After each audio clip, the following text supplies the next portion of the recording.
Hello, everyone, and welcome back to the Commander Clash podcast, where the Commander Clash crew talks all things Commander. And this week, Richard couldn't be here. He's out at a PTA meeting or something, being a good dad, so I'm filling it. I'm Seth, probably better known as Seth Red Olive, and we have the full crew here this week with a really fun topic. We are going to try to bracket some Magic cards for Commander. So we know this big change is coming to Commander, where there's going to be this bracket where you're ranking cards on this power scale and it's supposed to help you with Rule Zero conversations. So we thought it would be fun to go through some cards that we play a lot or find interesting and kind of see if we could figure out where they might fall in this scale. But before we get into all that, we got to go through our co-hosts. Kicking things off with Phil. How's it going today, Phil? Hey, y'all. Filling in for Richard. Filling in. Yeah, you're always filling in. I am kind of sad about being on this podcast because when the topic got suggested, I thought, ooh, that's great to listen to because it's pretty interesting playing some of these cards myself. And now I guess I'm here. So it's still fun to talk about.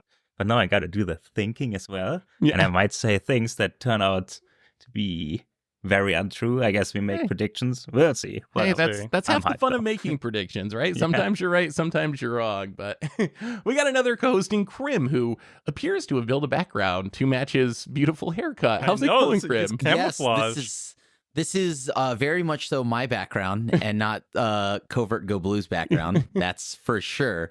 And on top of that, it's so nice because Richard's actually, because he's my dad and all. And so he's at the parent-teacher meeting for me, so I don't have to be there. So that's the story, and that's why I'm here. You got expelled. That's what happened. Yeah. and then, of course, Tomer. How's it going today, Tomer? I'm doing well. I guess I have to fill in Richard's shoes today on having the hottest takes and making the comment section mad. So maybe I can finally get to the top comments.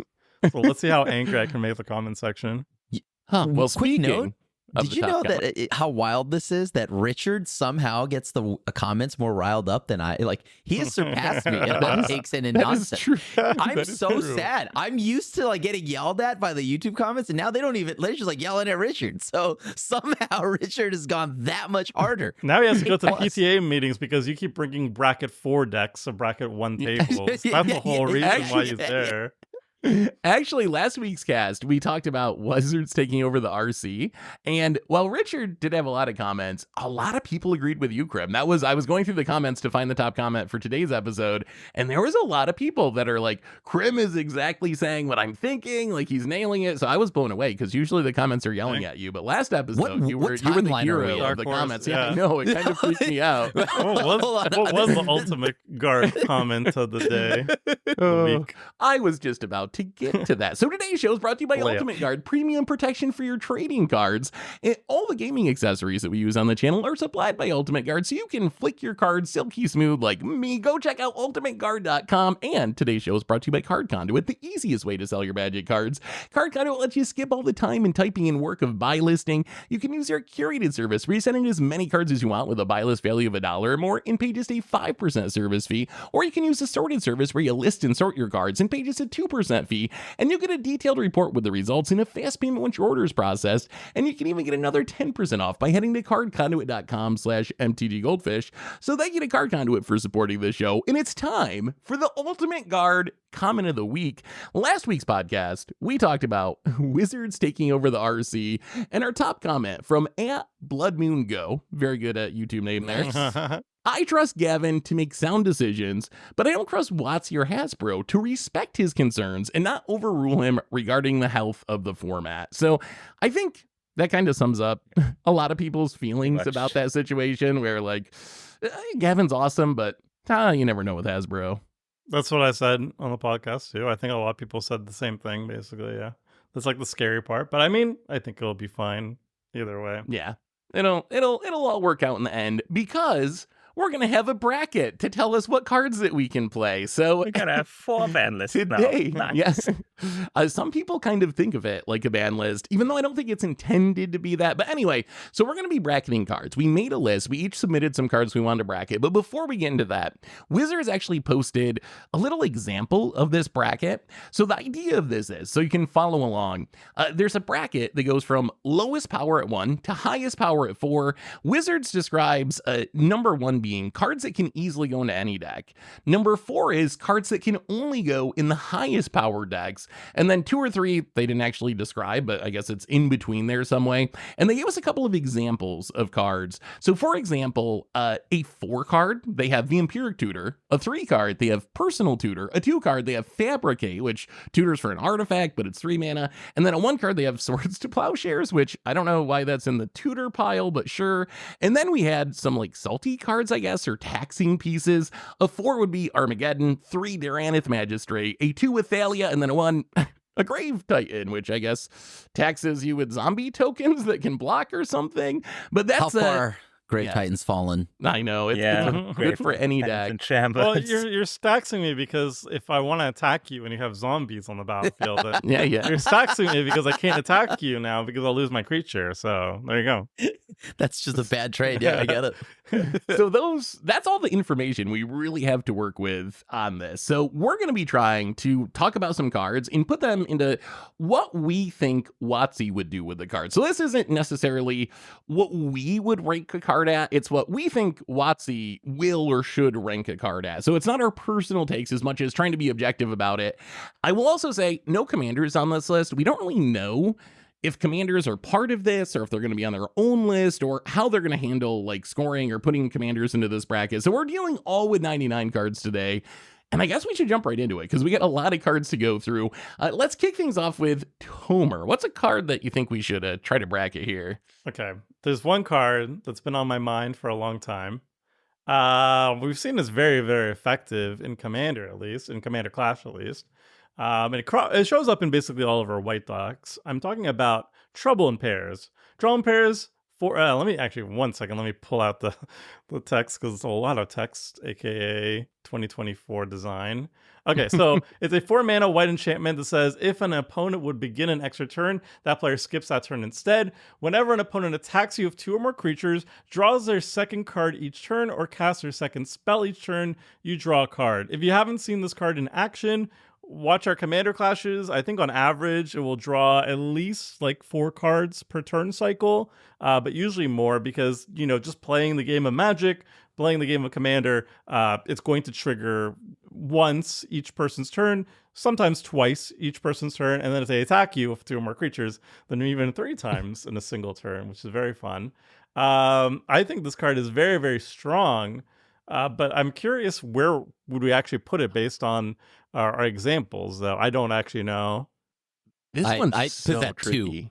2. You put it at at 2. Interesting. Yeah. So this was relatively recently, Murders of Karlov Manor Commander printed in a precon, right? This is where this originally came from. And we think of precons as being 1-level cards, but then there's cards from precons that certainly prove to be way more powerful than that and end up being ranked higher. I would think of Trouble in Pairs. I feel like 2 is probably a bit low. Here's my question. Where do they put Rhystic Study? What number is Rhystic Study? Because I feel like this is 4. Should be where Rhystic Study is. I feel like this is essentially what Rhystic Study. Yeah, I think so too. Well, so I think wherever you put Rhystic, you have to put Trouble in Pairs as well. I would disagree with that because Trouble in Pairs doesn't ask your opponents to do anything, whereas Rhystic does.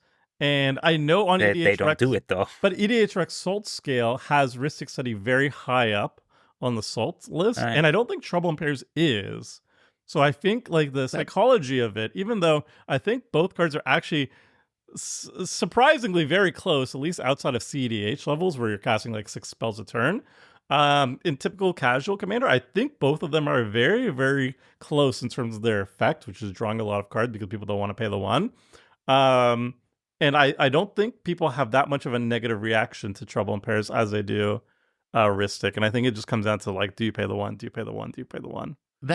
That is a good point. Like, this is less annoying than Rhystic Study, that's for sure. And if you look at that example that we got from Wizards, it seems pretty clear, even though they titled it the power bracket, that they're also taking saltiness in people's feelings into account here. Because Armageddon, I don't think is necessarily a 4 based on power level. Is a 4 based on people don't really like playing after all their lands are blown up because Armageddon's not even really that good. So I think the saltiness aspect of it does play into it, right? So maybe Tomer's right. I can't, what would you think this would be, Phil? You got any idea? Like, where would you put this one in the bracket? So I would put it in 3, but I fear that 3 is the new 7, and just everything. Well, that's powerful, right? But it doesn't kill the opponent, so I guess it's a 7 or 3. I wouldn't put it in. I guess 4 is reserved for the absolute best cards, so I would put Ristic Study one smidge category one notch closer to 1, because it costs 1 less. It has the potential to draw more cards. Mainly that's just costing 1 less. But a 3, right? Like it is in a precon and stuff, but we've seen it. Maybe it's our tables and we cast a lot of spells and draw a lot of cards. At least I try to. That's a casual. Goes that's off the so hard. 2024 Commander, though. That's literally so. I think if you're not drawing at least 1 extra card per turn, I don't know what you're doing for Commander. What game are you even playing? Yeah. Mm-hmm. I will say, okay, so this card, if I was ranking it based on how I view it, in my experience playing it, it'd probably be a 3 or a 4. I think WotC is going to put it at a 1 or a 2. I think it's going to be very low, because I think the way WotC views it is this card doesn't really disrupt your opponents from doing things. It seems like, just from what I've seen with WotC and how they think of Commander and the ban list and everything, if you're just like forwarding your game plan by drawing a lot of cards, they're kind of okay with that. If you're stopping your opponent from doing that, that's where people get salty and it becomes a more of a thing. So I kind of think that I'm going to go with Crim here. I think I'm going to go with the 2. I think I'm in the 2 bracket as far as how WotC would view it, even though I think just based on power, it's probably like maybe a high 3, I would think, but I think it's going to be a 2. So the thing I agree. I think it's a 2, but also the Vampiric Tutor throws me off because that's a 4. So it's just like a different criteria. It's just like, we don't want tutors, so we're going to grade them a lot separately, and we'll just say like the best tutors, they're going to be ranked differently, even though they also don't disrupt your opponents in any way, right? Like tutoring, it doesn't. But that's a different thing, right? Like, I mean, this is an unconditional tutor. So unconditional tutors are absolutely nuts and usually lead to almost every worst case scenario in almost every situation. So whereas a trouble in pairs and things like that, like, you're looking at Vamp Tutor, Demonic Tutor. These are 1 to 2 mana things that allow you to easily make a double play, even triple play in a turn, right? Whereas you look at maybe Trouble in Pairs and things like that. Again, they don't disrupt your opponent. They are a clunky thing to play, and it is entirely dependent on your opponent's doing stuff. So, like, how much an opponent does determines how much you really draw. So it varies so much. And maybe if Seth's sitting at the table where he'll always openly feed into every single Trouble in Pairs and Ristic. That's like saying Smothering Tide doesn't generate mana very well unless you don't pay the 2. It's like, obviously it's going to generate a lot of mana. I don't think Smothering Tithe is a 4. Not how much you hate the card, right? You got to try to look at this from the outside of that. And I think Tide is a Smothering Tithe is like one of the most popular white cards in the format. So I see it a lot. I think that might be the best card in the form. Like, haven't we seen it? Good? No. It's good. Again, I'm not. Don't confuse this with me saying it's bad. It's not bad. It's very good. Insanely good. Yeah, but like, is Smothering Tithe a 4? No. Yes. I think it's annoying. The thing I agree that it is going to be a 2, and that's because Wizard called it a power bracket, and at first I thought, oh, that's what it is, but Swords to Plowshares is arguably the best creature remover, just hands down. And it's a 1. Yeah. So power, it's more like... Precons have it, though. Yeah. It's been reprinted a million times. So I assume there's a bunch of moving parts to where each card falls in a bracket, right? Like, it's not just like, oh, only cards that are, X, Y, Z are going to be here. There's so many moving parts because, as you all had mentioned, there's a salt scale randomly added into a power scale, which, by the way, that's the fly. That's the only thing I worry about, is that there's a salt scale randomly thrown in here. But like, under that pretense, like, counterspells are like a 50, right? On a scale of 4, right? For some people. So I'm very curious why you're even like adding a salt scale into some of this. But I think this decks are going to be 4. It looks less in a power scale than like, how likely are we going to print it in a precon again? Like, okay, new cards aside, how if we're going to make a new precon, how likely are we to reprint this card? And I think like Vampiric Tutor and Armageddon never. So I think that's like why it's a 4. Whereas, although part of the problem with that though is just like they don't put expensive cards in precons. So I think there'd be like cards that would be safe to be in a precon that are just like $30 and they're like, oh, well, we can't put it in there because that'd be too much value. So I think there'll be some cards that maybe that logic doesn't work for just because of the price aspect. But I do think that's like they talked about precons and one being precon. So I do think Wizards is kind of viewing it the way Tomer described. But let's keep moving on. We got a lot of cards to get to. Krim, why don't you give us something else to put on this power bracket? I wanted to put this on here because I'm very curious what you think this is. I'm putting Manabarbs on here. And for those that don't know what Manabarbs is, 3 and a red, and whenever a player taps a land, they take a damage for each land they tap. Simple as that. Honest enchantment. I would venture a guess that it would be a 2. I would say yes, if I was rating it, I would rate it a 1. But the reason why I would rate it a 2 is because it puts a very fast clock on the table, especially if nobody has a disenchant. So let's say it's turn 3 or 4 and I have 5 lands. I tap out each turn. I'm taking at least 5 damage, extra damage every single turn cycle. That might speed up the game faster than Wizards of the Coast would like a typical casual commander to be. So then I would say, okay, well, it's not a very it's not an overpowered card or anything, but the play experience might get people a little bit salty. So we'll put it at a 2. So I'm going to say 2. Phil? I would put it at 2, but especially now that Tomer described the play pattern, he's going to put it at, they're not going to rate it, but they would put it at 3. I think. Okay. Right? It costs 4 mana. That's why I thought it's like a there's a reason why I'm asking this. Now, Seth, what do you think? Number-wise, numerically. I think, I mean, this is clearly a stacks piece in a 4, right? Yeah. Really? Really, though. Really. I think I would probably go with a 2. I think it can't be a 1.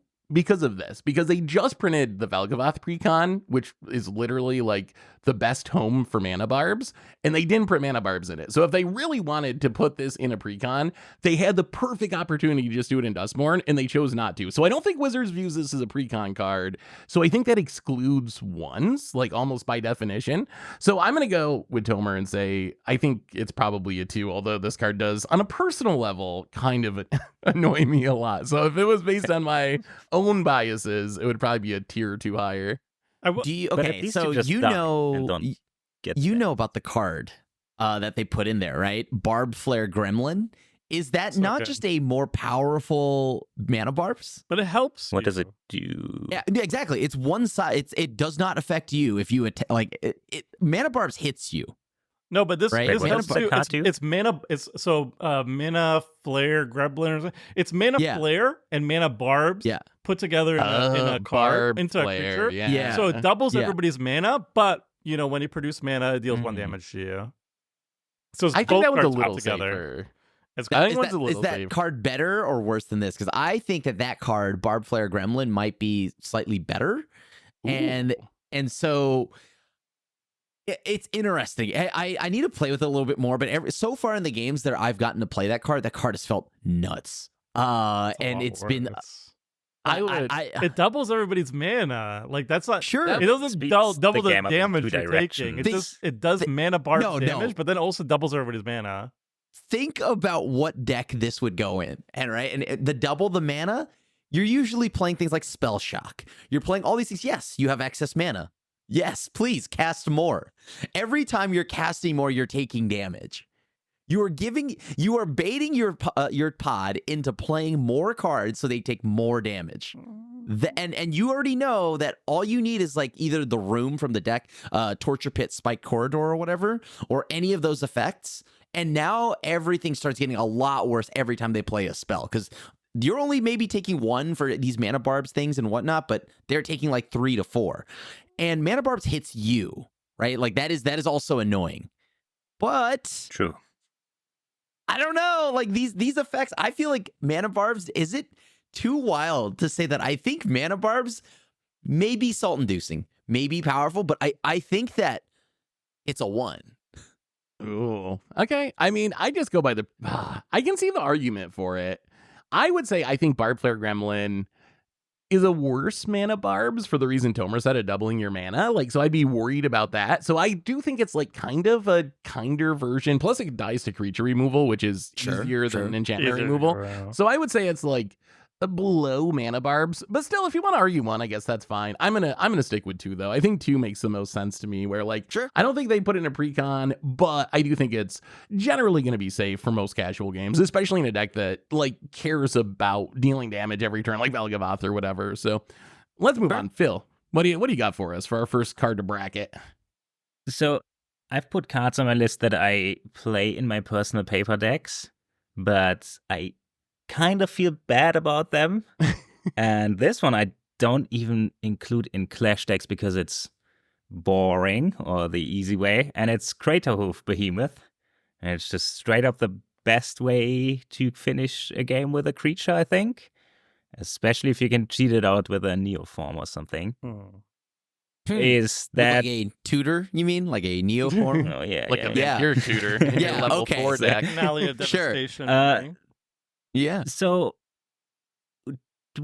is that fine with Wizards? Does that mean like Swords to Plowshares is super efficient and very good, pretty much the best thing at removing creatures? So is Craterhoof fine because whatever, cheat it out?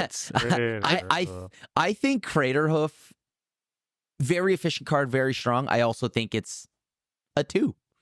I think this is a 2 to maybe a low 3 because it's efficient what it does. It closes out the game, but it doesn't stop an opponent from doing anything.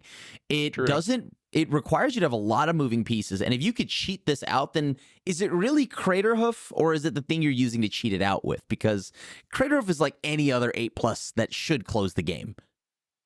But it does close the game. Sure. Like, it might. If you're going to tutor it, you're probably going to try to close the game there. But like, I have to imagine that whatever you're using to tutor it might be more powerful than the Craterhoof itself, because like Craterhoof, there are other 8+ cost spells that'll just close out the game. So Italia or something doesn't close out the game. Craterhoof literally. Sure. And the game. I'm not saying it's not a. What it it's not does. A 2. I checked this. To me, it's a little boring. Scale. Is it on the salt scale? It is on the salt scale, but not super high. It's like, so there's 2 extra turn spells and an Ulamog in front of Craterhoof, and after it is Dictate of Erebos and Aura Shards and Possessed Portal. So it is like, it's kind of lowish on the list. I think the only reason why people are salty about it is because it is the best at what it's doing, which is being an overrun effect for creature decks. And I don't know. I feel like which is a fair thing, by the way. A fair thing. It's literally literally what casual commanders are all about. They're like, we want to just make big creatures smash. Like that's the format for a lot of people. And people are very accepting of that. Like people don't get salty. It's so funny because if you like Kiki Jiki Splinter Twin combo, people get very upset. But if you just overrun with Craterhoof and smash everyone to death, people are like, yeah, okay, that's just commander. So I think if anything, 2 might be overrating it. And I don't think they'll put it in a precon because it's too much money in a mythic. But like, I think that overruns are just like pretty casual, or considered to be pretty casual. So I could almost see an argument for being a 1, but 2's fine. 2's close enough. It definitely lines up with the philosophy of what like Commander's about, right? And and in that exact same vein is why I also understand why like a tutor would be at a 4, right? Because that seems to be breaking what the philosophy is about of a singleton format. So this card I think is perfect. Combat, yeah, you got it.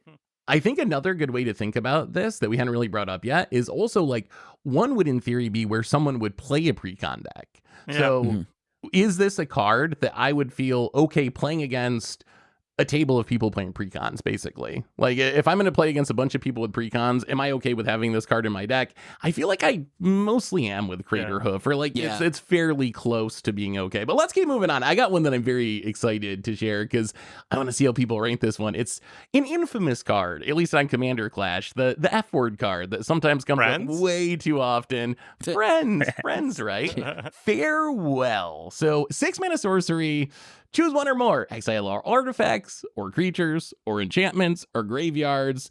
So Farewell's a card that is considered to be one of the strongest sweepers, I think, in the format, even at 6 mana, just because it nukes everything forever by exiling them. They do pull a Wrath in precons. We've definitely seen that. So not a ton of Wraths, but some number of Wraths show up in precons. I don't know how you handle these sweeper effects. Like, are all sweepers the same in the scale? Are they all just ones? Do they look at something like Farewell and they're like, well, this is stronger than a Wrath of God, let's say, because it exiles and hits other card types. So we bump that up a level or two. I don't know how they're going to handle this. Do you guys have any thoughts on how they're going to handle sweepers and Farewell in specific in this bracket? Okay, if Farewell, precon, right? Yeah, like this is in the Doctor Who precon. Yeah. And so those don't count as Magic. I think the floor, like the sweeper, a sweeper will always be at least no more than maybe a 2 at best. It has to, like right now, this is just a 1 to me. It's the best sweeper. We have, you see Swords to Plowshares, right? One of the best answers to a creature. Again, not how much you hate Farewell. This is what I think this is a 1. I think this is an actual 1. It is literally in a precon as well as it being just, I feel like the philosophies of a Farewell all line up at a 1 to no more than a 2. I feel like Salt has to be a consideration for the bracket list. Otherwise, what is the point of this whole thing? I don't know. I think this is the best. Like, I think you have to look at the board wipes on a case by case basis, and I can only think of 2 board wipes that might be salt inducing outside of like touching lands, which is taboo. Like this and Cycrypt, and I don't know. I always hear people getting very salty about it. Like, this is the Farewell is the bane of my artifact existence. You know, like I just accept that I lose the game when I cast it. But like I'm playing an artifact deck, so I deserve it. Like obviously, or an Enchantress deck. It also gets rid of the graveyards too, which is very brutal for a lot of decks. Like everybody, when they see a Farewell, like they can get blown out by it, and I do see a lot of people get very upset at Farewell. So they just aren't good with goodbyes. That's the problem. I mean, this is the toughest part, but. Yeah, I don't know. I feel like this is another 2. I'm gonna say a lot of 2s for these. I swear, because I think like people just get so salty about this card. I would put this at a 1, but I think this is a 2. I don't think they put it in another precon, honestly. So you think it's a 2 because of the salt? Because of the salt, yeah. Like otherwise, like I don't see why else Armageddon would be at a 4. You know, like. Armageddon is a different story, though.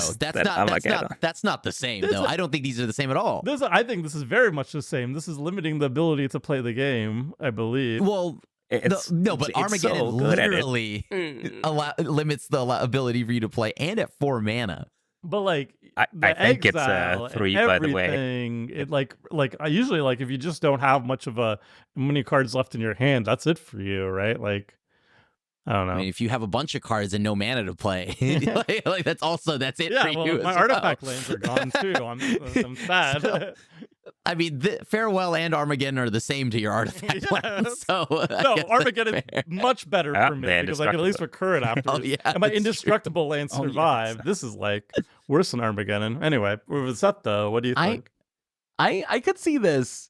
It's hard for me to see it as a 1. I think you have to differentiate between like the power level of the Wrath to some extent. I think just making every Wrath a 1 would be a little bit odd to me. It's weird that like a really bad Wrath could be the same as like a 6 mana Wrath.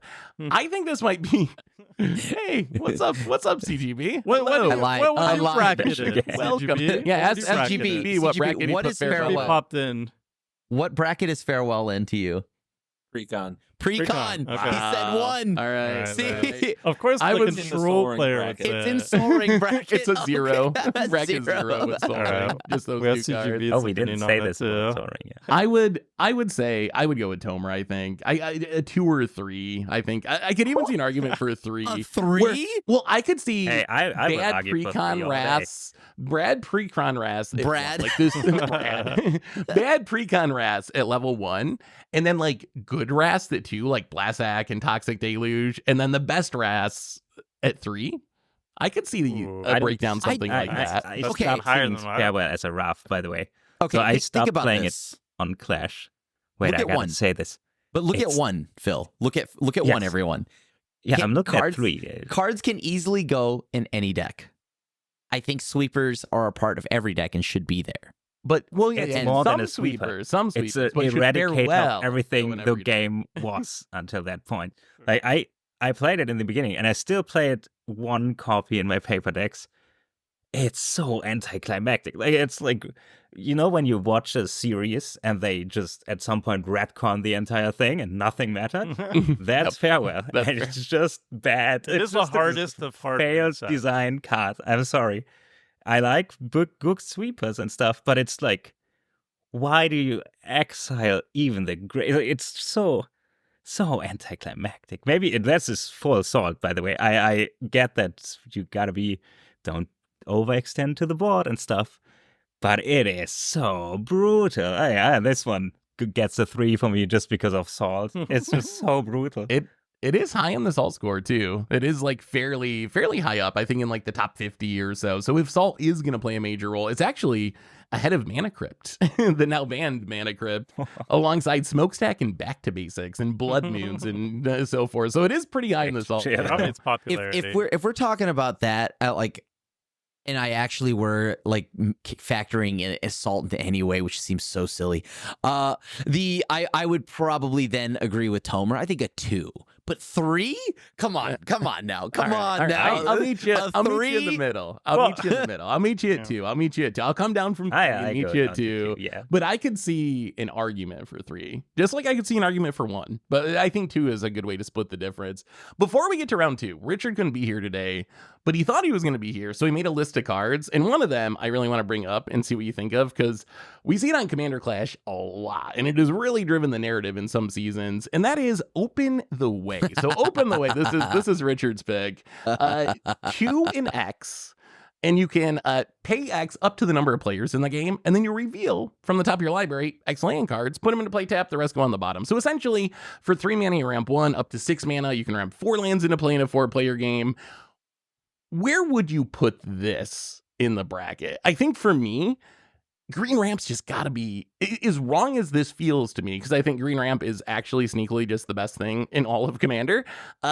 It's gotta be a 1, right? Like, they put Green Ramp in precons all the time, like Cultivates and Nature's Lures and Kadama. Like, Wizards views it as a 1. In our meta, it's like a 4. And we actually have like talked about house banning it because we abuse this card so much. But like, I think in the broader meta, it's a 1 in Wizards' view. But what do you guys think? I think this card's overrated. Still, I think you guys. No way, Tom. No way, dude. No way. I didn't play enough Green this season. Give it time. Yeah, Phil's been on his Green fast the last few episodes. Yeah, so. I know it's a very good ramp card, but like I don't know, is this in the same league of like a Smothering Tithe? I don't think so. I think well, first off, Smothering Tithe. So good, since Richard's not here, right? So good that it's bad, right? Isn't that the gets you killed? It just gets you killed. Gets you killed. All right, so Open the Way is so good that it's bad, I guess. All good cards are so good that they're bad. So then they're the same. They're all trash. On the same Smothering Tithe. Tithe. All of them at 0. Where did Smothering Tithe land in the bracket for you? Because I think this is about a 2 to a 3. I think it's about a 2 to 3. It gets any land. No, and it gets around. But we're thinking like, what Watsy put it at? I think Watsy put this as an easy 1. It's just like, it's like just ramping growth with them. I would say Watsy put it at a 1 because they have not played it enough to know how nuts this card is. Like Commander Clash with them. Nobody has played it in one episode. We must but this should be a 3. But it's like, okay, it's very good when every single deck of yours starts with like every single very expensive fetch and shock and Field of the Dead and Vesupos. You don't even need that. They should copy it. If it's like an average mana base, it's like whatever. You take this you put this in the precon. You put this in the precon and you Open the Way. It's like, okay, fine. No, it's still great. If you cast it for 6 and ramp 4, that's still like, even if you get 4 basic lands, that's still a lot of ramping. 6 mana, ramp next 4, turn you untap with 10 mana. Well, you counter this. You have to counter this if you have the answer to this. The card that won the most good. games last season, I think, on Commander, like stealthily won the most games. What do you think, Phil? You got any thoughts on this, or are we all just kind of in agreement? First of all, totally agree. Wizards will put it as a 1, and it is not played much. It's still super cheap. It's not in a lot of decks on EDH Rec. And it does seem like just regular ramp, but whenever you see somebody, it's like Seagate Restoration. If the board is clear and you cast this, the next game, it's gonna get worse every turn from then on. And even worse with, like, we've seen in recent episodes, without spoiling much, that big mana is really good as long as you draw some amount of cards. If you have big mana, every turn is just gonna be insane. Yeah.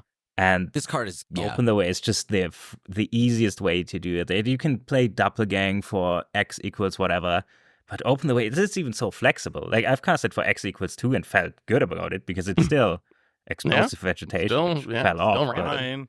Tomer, this is actually what I said earlier about Smothering Tithe is not true for this card, because this is so good that it's just good enough to not be bad, right? Like, it slides right under the radar. Because, like, example, most people don't even know that this is probably what's going to help them win the game. Yeah, that most people, it's very subtle. It just reads like a ramp spell. Oh, who cares, for random lands?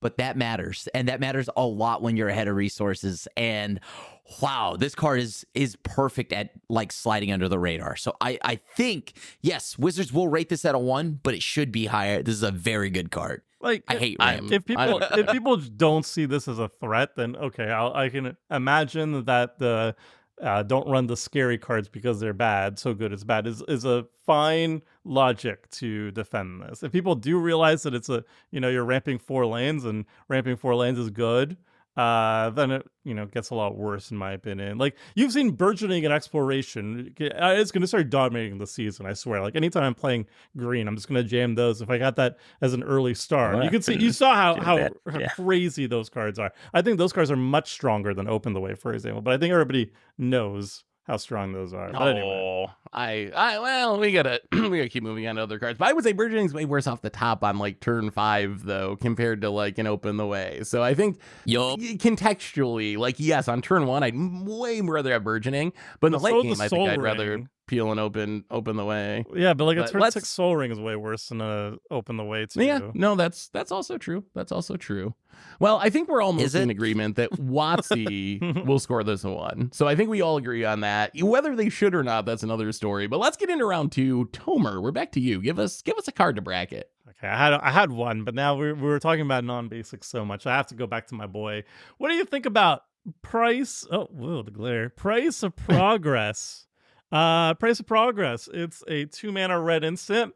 It deals 2 damage to each player for each non-basic land they control. So if you have 5 non-basics, that's 10 damage. If you have like 10 non-basics, that's 20 damage. So it can deal a lot of damage, but only if the person controls a bunch of non-basics. What do you think WotC would think about this card? Oh, yeah. It's fair. I think it's good, clean magic. It's honest magic. Is it an honest one? I can't blow up your lands, right? So the best way to punish you for all your nonsense is to burn you for it, right? So I think this can probably go into a 1 or a 2. 2 maybe, like closer towards a 2 because of salt, I guess. But yeah, like, this for me is not high up there. This is just honest magic. Yeah, I like it at 2. It's symmetrical as well, right? So you have to build around it or just eat it as well. So you don't think this will go into a pre-con, it's not a 1? I think it's. I could. I can see it being. I can see it being a 1. I feel like it does kind of what Manabarbs does, but I don't think it has as much of the feel bads of, like, every turn you're like, I want to play my thing, but I got to take this damage. So can I play my thing? You get that, like, decision paralysis. I feel like this is, like, a much cleaner way of having a similar effect where it just kills you and then you can start another game because it dealt you like 30 damage to your face. So I would say, like, high 1 to a 2, somewhere in that range. Okay. Well, let's move on to the next one. Crim, give us another card to bracket. All right. I got some here. I'm cooking a little bit, right? So, yo, it might be Ice Cave. What the from heck? Apocalypse? Yeah, exactly. 3 blue enchantment. Whenever a player plays a spell, any other player may pay that spell's mana cost. If a player does, counter that spell. Exact colors, by the way. It doesn't say that as much non-colorless mana as the spell. Yeah. Oh, I ran this. This pretty is, much cast the spell. because this used to be. I ran this in my Morphone Devoid deck when Devoid Eldrazi deck when Morphone came out. But like, this is actually much more relevant now. Ululek players, if you're focusing on Devoid, this is a nice one because they can't counter your stuff. Oh, right. They don't have the colorless mana. Yeah, that's a good call. I mean, this no one plays this card, right? No one actually plays this. No. If people played this, I think it would make people salty. But since it doesn't see much play, it feels weird to say it's a 1, but is this a 1? Like, I don't know if they put it like in a precon. 0. Maybe that makes it a 2. Like, I think, honestly, this is probably a card that they just won't rank. Like, when they make it sound like they're not going to rank every card, I imagine they just like not actually rank this one. But assuming that they would, right? Like, this is going under the assumption that they would. I think, because I'm curious what your numbers are on this.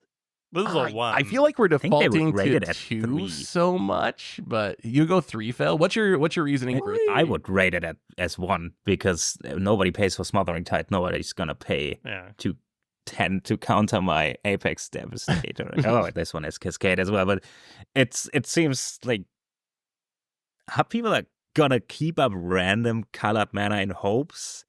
Like, I think in practice it's actually very bad. And it's a 1. Yeah. But I think Wizards would just say, no, I don't even want to. Just put it in 3. Put it in. So they don't have to justify putting it in 4. I don't think you Wizards need want to have like a this. Seedborn Muse. You have to have some way of untapping on your opponent's turn. Then it becomes a little bit scary. But the amount of work you need to do to make this card to even be playable, because first of all, it's a 5 mana investment right off the bat, and then you need to spend mana afterwards. You just play World Tree. Yeah, okay. Or you play World, or you play Chromatic Lantern, you play World Tree. Easy. But then you have Seedborn Muse. Like, there's a bunch of stuff that then, yes, once you have the necessary pieces, then it's going to be a very powerful lock piece. But like, the amount of But you only need to counter one person. You only need to counter one person in reality, right? Just get rid of that one person. I mean, I don't know. Is this even that miserable? Like, that's what I'm asking. If you gotta put so many pieces into it to make it work, I imagine if Krim played this on Clash, I would complain at him about it. But in reality, I think it's probably fine. It's probably a 1. This is like counterbalance, right? Let me run it back here. You think 1, Seth? Phil, you would say 3? No, I would say 1. Wizards would say, don't ask me about this. And 3. And then Connor thinks it's also a 1. I think this is an easy 1. I don't think anybody would ever complain. I couldn't see the salt scale. Come back to haunt me because it's saying this is a 1. I know in like 6 months we're gonna have a Commander Clash, and Krim's gonna build an Ice Cave deck. I will never resolve a spell, and then he's gonna be like, "Oh, you said it was a 1. You said it was a 1." I just got hard clear. This is a 1. This is a 1. No, like I want to see it. Do you want to know what I genuinely think this might be in the right home, in the right deck, right? Because just like any card, I think in its worst case scenario, I think this might be a 3, dude. This might be a 3. Wow. Okay, hear me out. It's okay. I can't even find it on the salt scale on EDH Rec. I don't think people know what this card is. No one voted on it. Yeah, I see Bounce Chamber, and I don't see I see that traction piece. I see Bounce Chamber, and I don't see this card. All right. I think of it as a 3 primarily carried by just salt. If we are factoring in salt, this is just salt. It is salty. Like, there is no way, all right, if I play any 5-color deck, I hope you know this is in my deck. Like somewhere in it is this deck or in this card. I think what it does, it is constantly slowing down the game. If you are a 5-mana deck and you have an open mana base, good lord, if you have a Seedborn Muse, like you now have essentially built an indeterminate lock. So you have, like, unless the stuff's uncounterable, right? Like, okay, they got you. They play Carnage Tyrant. They want it more, right? Like, you got it. But I genuinely believe in what the philosophy of what Commander is. I think this would actually be up on a 3 because it slows down the game. It doesn't win anybody the game. It's kind of just really salty and miserable, right? And it's moving towards nobody gets to play anything.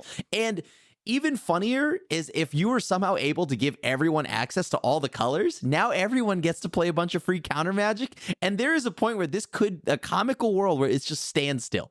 No one It's does just anything standstill. ever. Just wait till 5-color week. You know I'm jamming this, and if we're all playing a 5-color deck, I want to see who wants to play like with this card. I found the card me, by the Grim. way. I found the card by the way. Are we on the It's board? on the salt scale.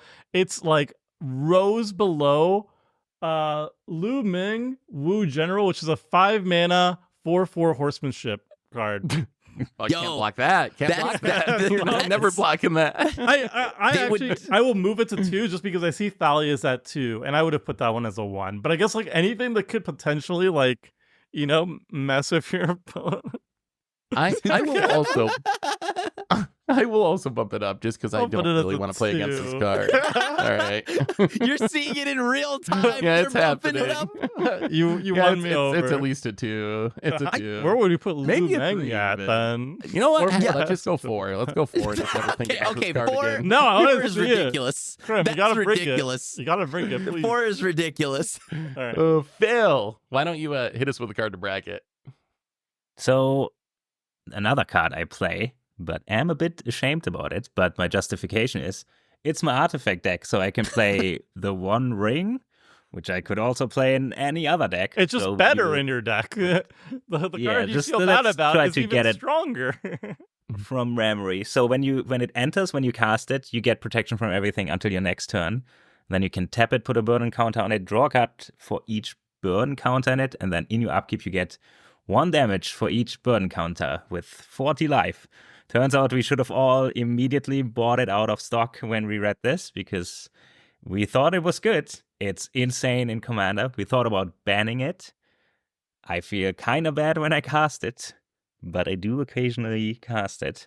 Yo, because it's I just love this that card. generically That's good. bringing me a free Oh, one at Vegas. I play this. I play this card. I play this card all the time. This is easily no doubt in my mind a 4, though. I will fight for this being a 4 all day long. This is like, to me, an example of what a 4 is. Really expensive, game dominating, game warping. It leads to these weird loops sometimes where you keep copying it or bouncing it to keep getting the protection. And I think this is just like a 4 all the way around. Like, I don't know. Does anyone think it could be less than that? Kern's Possibly. gonna say it's a 1. I can't. Okay, first off, Seth, I did the looping thing one time. I know. It wasn't stuck with me, even Krim. by It's been design. 18 months ago, and it's still I didn't even lived in know my it head. was with clones, honestly. But That wasn't even my goal. I was trying to clone Nazguls. All right, y'all just kept blowing up my Nazguls. All right. So second off, I think the lowest this card could be is a 3. It cannot be lower than that. Like this card is also no color restrictions, right? Yep. There are no color restrictions, so And- every deck can literally play this. It's prohibitively So- expensive. Yeah. Yeah. This is at minimum a 3. And yeah, you're probably right. It could be. It's probably a 4. You could definitely hit me with enough copium to get me to believe it's a high 3, though. So Yeah. Okay. That's close. they will probably rank it. That's like Yeah. Oh yeah. they can. didn't. so They kind of said popular. they're not going to rank all the cards here, which is impossible. But the One Ring will probably be on there because it's so generically good, and I do think it's gonna be a 4. I think yeah, I think they put it at a 4. I think power-wise, I would still put this below Trouble in Pairs, but I think this card, everybody knows how strong it is. Because even if you don't know from Commander, like, we have always discussion about it in Modern, for example. 50% of the decks run. It's the most played card in Modern. People are talking about banning it. It's impossible to not know that this card is very powerful. So if somebody plays it, like, it's super strong, and because people know it's super strong and it goes into every deck, people want to buy it. It's prohibitively expensive because everybody wants it. So, like, when you see it showing up on the table, it almost feels a little bit pay to winny, like, where it's like, yeah, I'm getting stomped by the One Ring, I know it, and it costs more than 5 of my precons or whatever, or I guess 2 of my precons or whatever. So yeah, that's a It's a lot. I think you might be right that like in casual Commander, Trouble in Pairs is like equally powerful or maybe more powerful. But I think the colorless nature of the One Ring is what really sets it apart. Just like the fact that any deck can play it is what like bumps it up for me a little bit above Trouble in Pairs as far as the bracket would go at least. But let's move on. We finally got a 4 though. Let's move on. I got one that I think is kind of interesting. Cabal Coffers, probably my most played black land for sure in Commander. Most of my black decks not only are playing Cabal Coffers, but are playing like expedition maps and way to try to find the Cabal Coffers because it's so powerful. If you don't somehow know what Coffers does, it's just a land that you pay 2 and tap it and you make a black mana for each swamp you control, which might make you think, oh, well, you got to play a bunch of basic swamps, so it's going to be safe, but not really because you just play Urborg and then all your lands are swamps and then you copy it with Vesuva and you got 2 of them. Where do you rank? Yes, Price of Progress. Price of Progress is good against it. But where would you rank this card? Because I feel like on one hand, I think of Cabal Coffers is very synonymous with Commander. It's just been like a Commander staple my entire life of playing Commander. Ever since the early days of Commander, people were doing Cabal Coffers stuff. So it's a card I see time and time again at casual tables. But then power level wise, especially on the back of like the fast mana bannings, this is like slower fast mana, but this makes an insane amount of mana once it gets going, which makes me think it can't really be like a 1 or a 2. It makes me lean towards like 3 or 4, but I'm very undecided on this. Is this like a Soul Ring situation where it kind of gets a lower bracket because it's just such a part of the format that people are going to play it anyway? Or is it like higher based on its power level? Where would you guys put Coffers? This is such a swingy card though. It's either the worst thing ever, or like it like taps, you're essentially losing mana if you don't have Urborg, or it's the most busted thing on the board, right? And I think that's where you go to play Commander, right? Because of that. I think this is where Commander offers a haven for some of that kind of stuff. So you do have to kind of work for this. Believe it or not, I think you do, unless somebody just plays Urborg for you, then that's funny. But this isn't just a power level thing. And so because of that, I think a lot of people kind of see it how you see it, Seth. This has been a staple in Commander for so long that I don't think it's that salt inducing. I think this might just be like a 2. I think it's a reverse Soul Ring. It's like unplayable in CDH, but in games that go much longer, it gets much better as the game continues. Like the longer the game goes, the better it is for the Cabal Coffers player. More lands are going to have on the battlefield. And yeah, it's been around for so long that I would put it as a 1. I think I it's could see it in a precon. Yeah. I think power maybe it's too expensive for a precon. Blah, blah, blah, I was surprised it wasn't in the Warhammer one, the Necron one or whatever. I mean, sure, okay, I guess like the monetary side of it. Okay, yeah. What do you think? The monetary side of it is so currently my mono black deck is playing the budget Coffers that checks for basic swamps. And that's because Coffers is pretty expensive, but Urborg is crazy expensive. Yes, and it is. You kind of need both. So I didn't make the jump yet to get both and just upgrade my mana base. But I wouldn't feel bad about it. Like I play the One Ring, but I feel bad about it. Or like feel like, oh, my deck is now more powerful. This one, if it wouldn't be as expensive, both cards, I would say they're fine. Like it only gets bad in the late game, but a lot of stuff gets very bad in the late game in Commander, especially in 2024. So I'd say a 2, just because it is powerful, but you need the synergies. You need to work for it. You need to have the you have the Urborg, you have to have the lands. Like it's not just you play it and then I have 18 mana by itself, you know. And it's also not like Soul Ring Mana Crypt style fast mana. This isn't like on turn 1, I'm playing my, Mana Rock and then I'm dropping a 4 or 5 drop on turn 2. This is more like on turn 5 or turn 6, I can play a bunch of spells in a turn, or I can play one big X spell. I was actually leaning towards this being more like a 3, just based on how powerful I think it is. But the more that you all talk about it, I think maybe 2's fine, and maybe even 1 would work. I think I think people would be salty if this had a very high score, because people they like playing Cabal Coffers and Commander. So I think that might keep it from being too highly scored, just because I think people want to do that big flashy thing. So maybe it gets a pass on that level, but I think power level wise, I'd be looking at like a high 2, 2 or 3. But I bet Wizards has it at like 2, maybe a 1 if you really squint hard enough. But let's do one more Richard card. So I think what we're gonna do, since we're getting near the end of the cast, there's one more Richard card I wanted to bring up, and then let's just do a lightning round where we don't really break down the cards, but just kind of like give our scores super quick to go around one more time.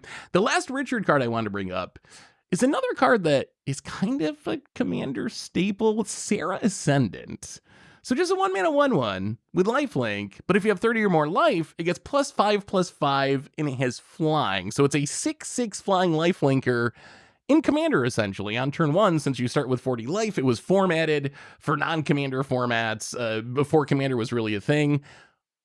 Where would you rank this card? This is the biggest 1-drop in the format, right, that you can play on turn 1, but it's still just a big creature. Oh my god. Do you guys still think it's a bad card, by the way? Because I remember we had a discussion like a year ago, and I was like, Serra Ascendant, obviously one of the best 1-drops for white. And you guys were like, no, it's garbage. It was just I was not like it is crazy. It's still just a big creature. I said it wasn't what it once was. Oh my god. It's still great. People people wanted this banned. Okay? Like people wanted this banned. It was almost banned in the beginning of Commander, beginning of EDH, I guess, yeah. Yeah, think about where that is and like what Commander's become. No, it's nowhere near that. But is it a powerful card? Yeah. But I still put this at a 1.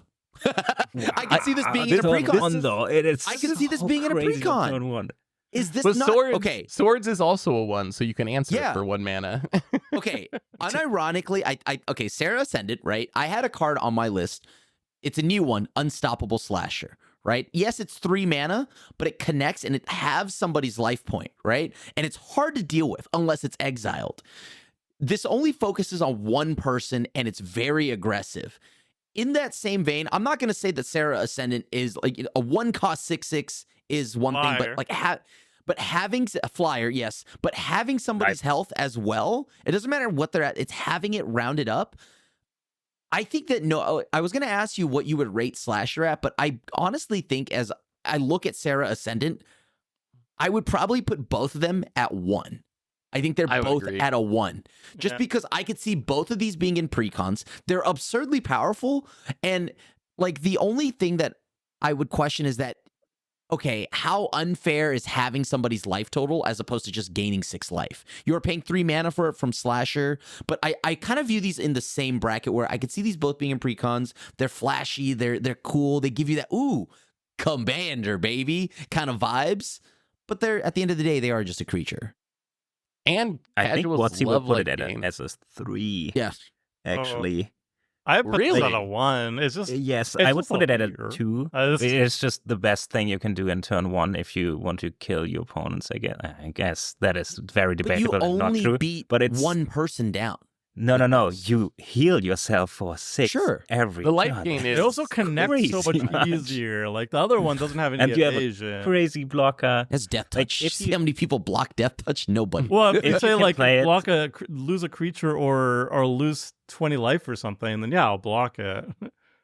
Yeah. And then it was a very slow removal spell, I guess. Yeah. No, but the Serra Ascendant, I feel like Watsy will evaluate it on turn 1 because you cannot draw 7 cards or like 8 cards till turn 1. So the chance you have it there it's fine. It's going to happen. And that's how you want to play it. And I feel like they also still see it as a mistake because the wording just shouldn't have been that.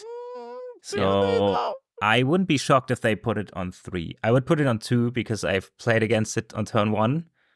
And you're just gonna win if it doesn't get removed at some point. In the best case scenario, it is still. I might be a 2, but like I still think this is a 1, and I can definitely see this just being a precon card.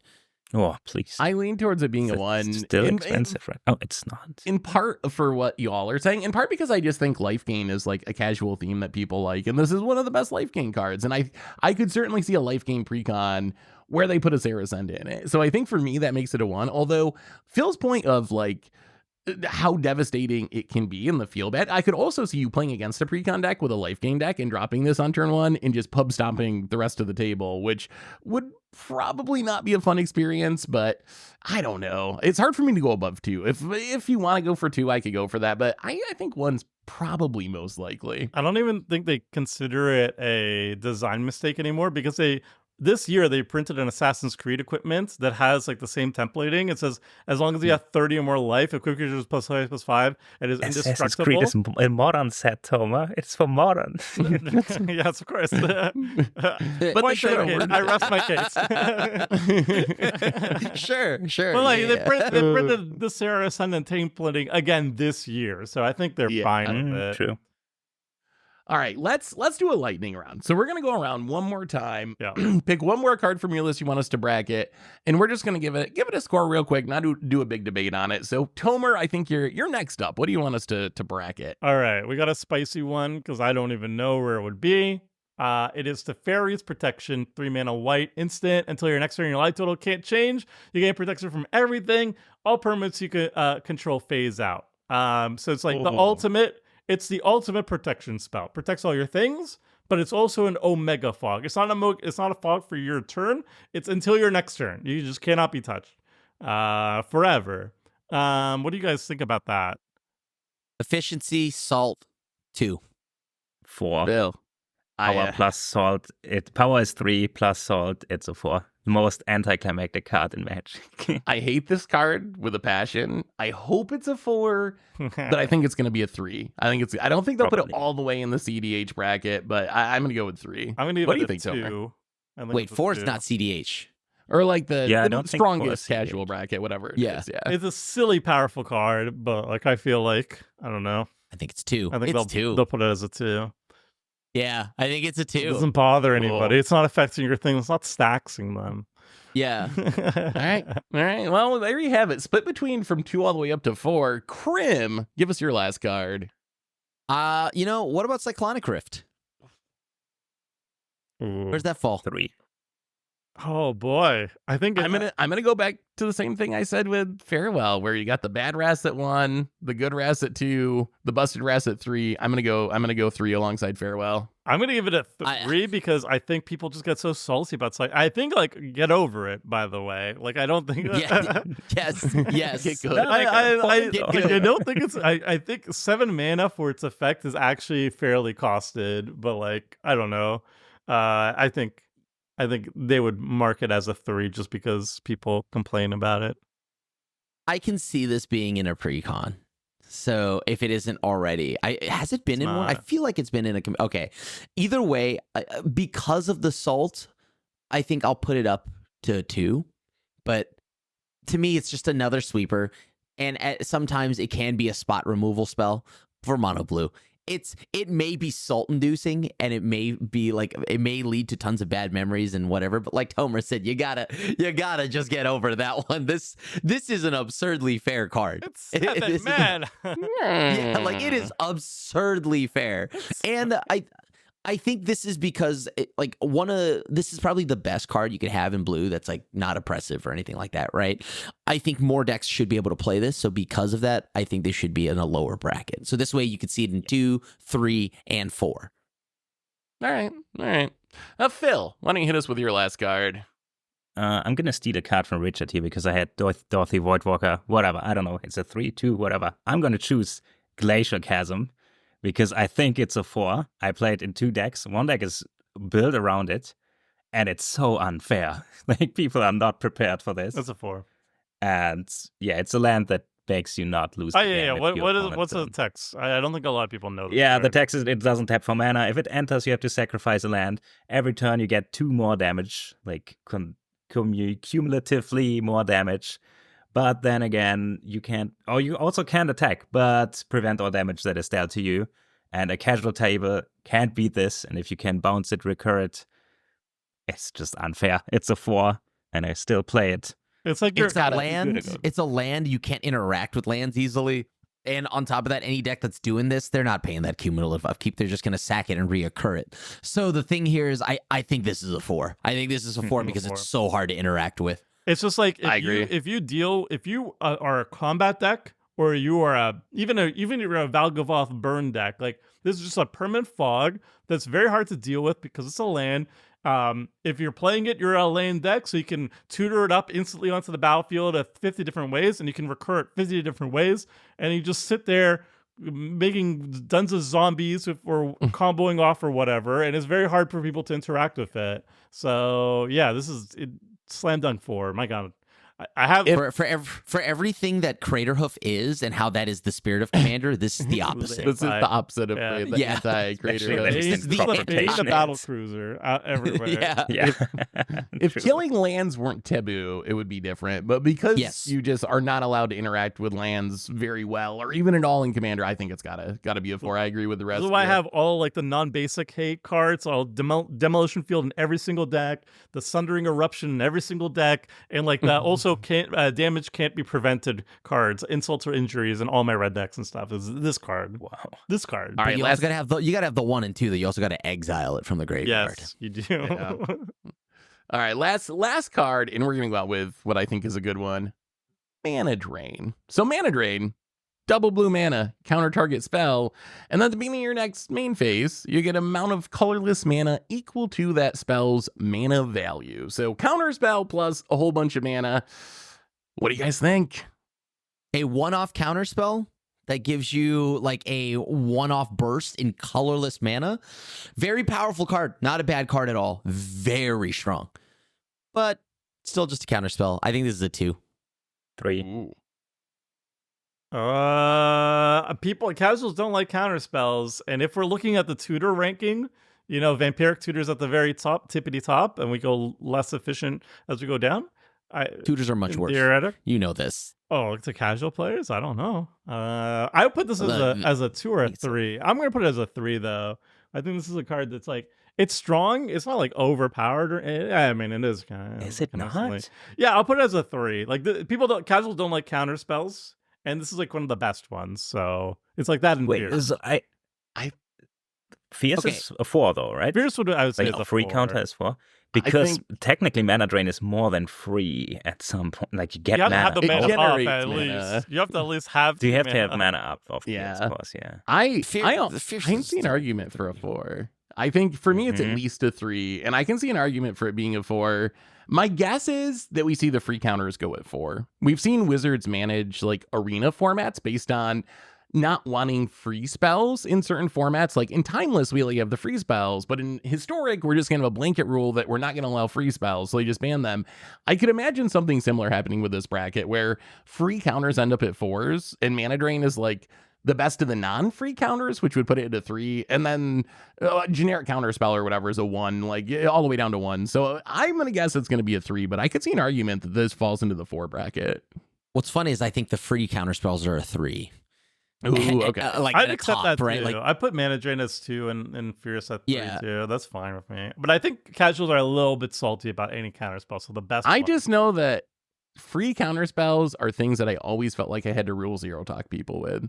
Like if I sat down with a Fierce Guardianship in my deck, I felt like I needed to tell people I had a Fierce Guardianship, which I imagine means that's the kind of card that they're gonna like rank or do something with on this bracket. But anyway, those are our attempts. Oh, go ahead, Phil.